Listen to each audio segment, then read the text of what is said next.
Hey everyone, welcome back to the channel. This is part 5 of the Pokeball series और आज हम सीखेंगे about the basics of lighting in Blender 2.9. So without wasting any time, let's get started.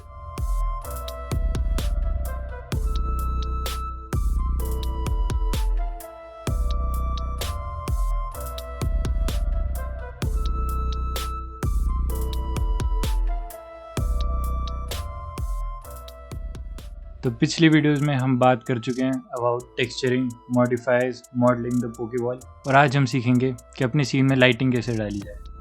तो total blender में 5 types की lighting होती हैं, जिनमें से आज हम सिर्फ 3 को डिस्कस करेंगे क्योंकि सबसे ज़्यादा वही यूज़ होती हैं। पॉइंट लाइट मतलब लाइट का एक सोर्स पॉइंट है जहाँ से हर डायरेक्शन में इक्वली एमिट हो रही है लाइट। सेकेंड है सनलाइट, मतलब जैसे एक सोर्स है सन, उसकी एक डायरेक्शन सेट करेंगे जिससे सारी लाइट उसी रेज के पैरेलल जाएंगी, मतलब एक ही डायरेक्शन में सारी लाइट होगी। और थर्ड है एरिया लाइट। एरिया लाइट मतलब एक लाइट का एक सोर्स है जहाँ से एक स्पेसिफिक डायरेक्शन में सारी लाइट जा रही है। तो अब आ जाते हैं अपने सीन में।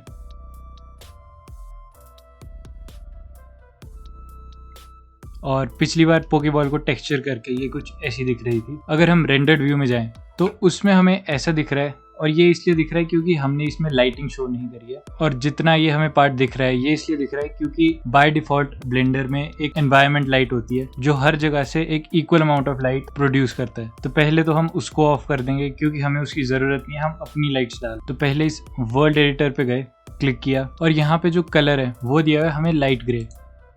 अगर हम इसको जैसे ब्राइट करेंगे तो हमारा सीन भी ब्राइट होता जाएगा। अगर हम इसको डार्क कर देंगे तो पूरा अंधेरा हो जाएगा, और हमें अभी के लिए यही चाहिए। अब वापस आ जाते हैं अपने मटेरियल प्रीव्यू में, और इस पोकेबॉल की लाइटिंग करने के लिए मैं सोच रहा हूँ हमें सिर्फ एरिया लाइट्स की ज़रूरत होगी, पर हम एक एक करके हर टाइप की लाइट को समझ लेंगे। तो सबसे पहले आती है हमारी पॉइंट लाइट। कोई भी ऑब्जेक्ट ऐड करने के लिए वही शॉर्टकट है, शिफ्ट ए, और यहाँ नीचे ऑप्शन दिया है लाइट का। तो हम पॉइंट लाइट पे क्लिक करेंगे और ये हमारी एक लाइट आ गई है जिसको हम अपनी सीन कलेक्शन में भी देख सकते हैं। अब इसको थोड़ा सा ऊपर लेके गए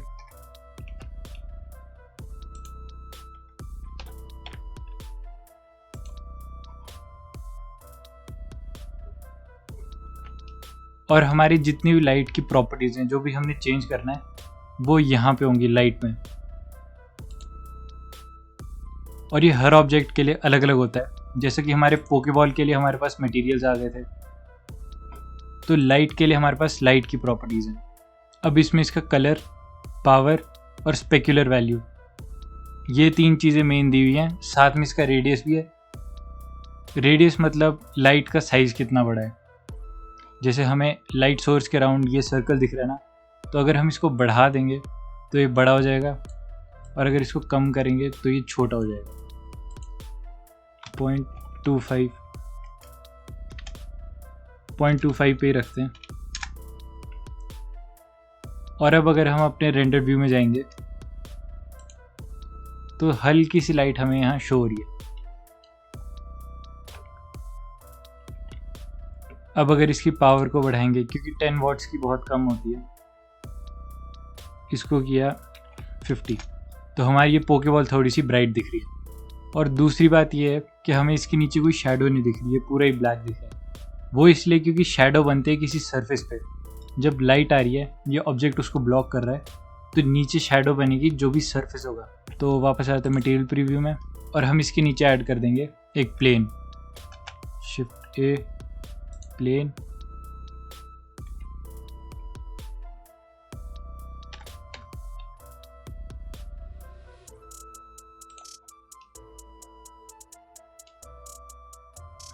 तो पहले तो हमें इसी में अपनी एक शैडो दिखने लगी है मटेरियल प्रीव्यू में।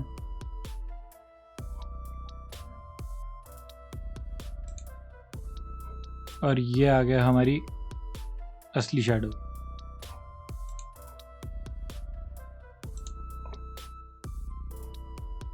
तो इसमें हम स्पेक्युलर वैल्यू को ज़्यादा छेड़ते नहीं है, हम पावर, कलर और रेडियस को ही चेंज करते हैं। तो कलर तो ऑब्वियसली लाइट का कलर ही हो गया कि किस कलर की लाइट एमिट हो रही है। जैसे अलग अलग टाइप के नियॉन बल्ब्स होते हैं, नियॉन ट्यूबलाइट्स होती हैं, तो उनसे अलग अलग टाइप की लाइट एमिट होती है, तो वही ये काम करता है। पावर हमने देख लिया, कि कितनी इंटेंसिटी से लाइट एमिट हो रही है, और रेडियस का मतलब हो गया हमारा लाइट सोर्स कितना बड़ा है छोटा है।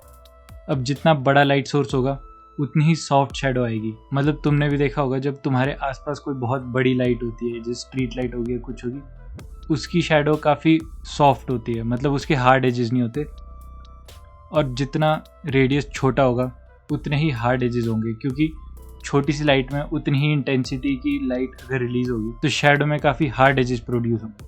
अब अगर हम इसको सनलाइट में कन्वर्ट कर देते हैं तो हमारे पास रेडियस की जगह एंगल आ जाता है, क्योंकि सन का रेडियस तो बहुत ही बड़ा होता है, हम उसको स्पेसिफाई नहीं कर सकते, पर उसका एंगल हम स्पेसिफाई कर सकते हैं कि किस डायरेक्शन में जा रहे हैं। और कलर और स्ट्रेंथ तो हमें पता ही है, स्पेकुलर वैल्यू हम छेड़ते नहीं ज़्यादा। तो अब अगर इसको ऐसे को कर दिया, इस डायरेक्शन में मूव कर दिया, अब देखें तो ये बहुत ज़्यादा ब्राइट हो गई है, क्योंकि सन की वैल्यू ऑलरेडी बहुत ज़्यादा होती है और हमने ऊपर से इतना ज़्यादा बढ़ा दिया इसको। तो ये एक सेकंड पार्ट हो गया। और थर्ड हो गया एरिया लाइट। एरिया लाइट होती है एक स्पेसिफिक डायरेक्शन में इस लाइट सोर्स से। अब इसको बड़ा करें और इसकी पावर बढ़ाएं तो ये आ गई हमारी एरिया लाइट।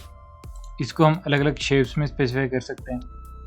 स्क्वायर तो हो ही गया अपना, रेक्टेंगल कि तुम अलग से इसकी हाइट और विड्थ को चेंज कर सकते हो। डिस्क जो कि सर्कुलर, और एलिप्स मतलब किसी एक डायरेक्शन में इलोंगेटेड। तो स्क्वायर मोस्टली केसेस के लिए सही चल जाता है और इसके लिए भी ऐसा ही है। तो पहले तो अपने बेस को थोड़ा बड़ा कर लेते हैं ताकि ये कंटिन्यूस बन जाए, और हमें इस तरफ इसकी ज़रूरत नहीं है।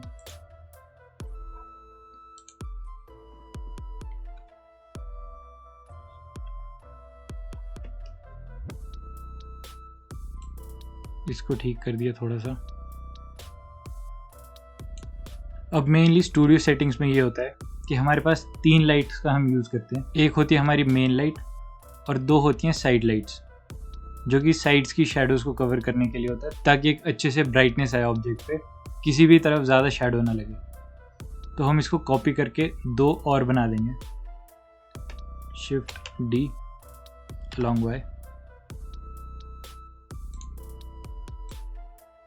ये आ गया इस पे। शिफ्ट डी अलोंग वाई, और ये भी आ गया इस पे।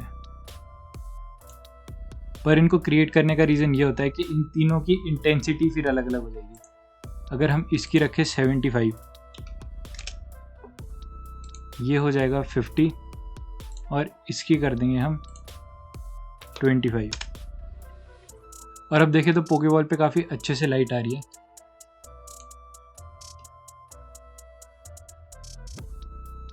और जो शेडो वाला पार्ट है वो सिर्फ नीचे और थोड़ा थोड़ा पीछे। सनलाइट से कुछ ज़्यादा ही ब्राइट हो जाएगा तो उसकी ज़रूरत नहीं है। वो है जैसे कभी कुछ एक्सटीरियर का काम कर रहे हैं, जैसे कोई लैंडस्केप बना रहे हैं या फिर आर्किटेक्चरल विजुअलाइजेशन में यूज़ होता है, तो ये उन चीज़ों के लिए सही रहती है सनलाइट। और अपनी लाइटिंग को चेक करने के लिए कि काफ़ी है इस सीन के लिए या नहीं, उसके लिए एक शॉर्टकट होता है। रेंडर प्रॉपर्टीज़ पे गए, कलर मैनेजमेंट पे है, और इसमें जो लुक है उसको कर दिया मीडियम कॉन्ट्रास्ट, और जो व्यू ट्रांसफॉर्मेशन है इसको कर दिया हमने फॉल्स कलर। तो ये जितना भी एरिया हमारा रेड वाला है, इसका मतलब है इसमें काफ़ी ज़्यादा लाइट है, और हमारे ऑब्जेक्ट पे इसके कंपैरिजन में काफ़ी कम लाइट है।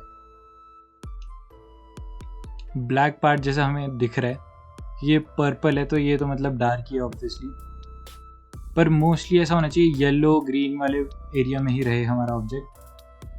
और मोस्टली तो वही लग रहा है, बस यहाँ थोड़ा सा ज़्यादा ब्राइट है, पर उसकी कोई टेंशन नहीं है क्योंकि ऑब्जेक्ट पे ठीक आ रही है लाइट, वही चाहिए मेन। तो वापस आ गए हम फिल्मिंग में। फिल्मिंग बेस्ट रहता है अपने किसी भी सीन के लिए।